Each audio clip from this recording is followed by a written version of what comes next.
Magkasama sina Jake Ejercito at Kim Chiu sa series ng Feature Confessions of an Ukay Queen. Muli na naman silang nagkatrabaho sa teleseryeng Linlang para sa isang online streaming platform.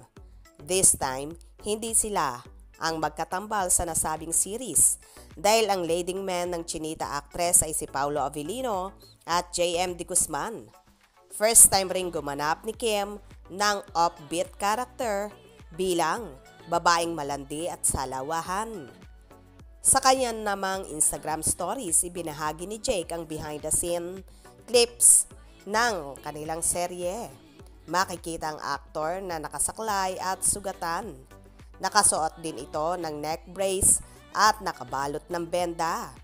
Sa background, makikinig si Kim na nagsasabing eto ang buhay showbiz. Pabiro namang bulalas ni Jake. Ito, nangyayari kapag partner mo si Kim Chiu. Umentra man si Kim sa frame at kumaway. Binigwasan si Jake. Binugbog ni Paolo si Jake sa nasabing serye dahil napagkamala niya itong kalaguyo ni Kim Chiu.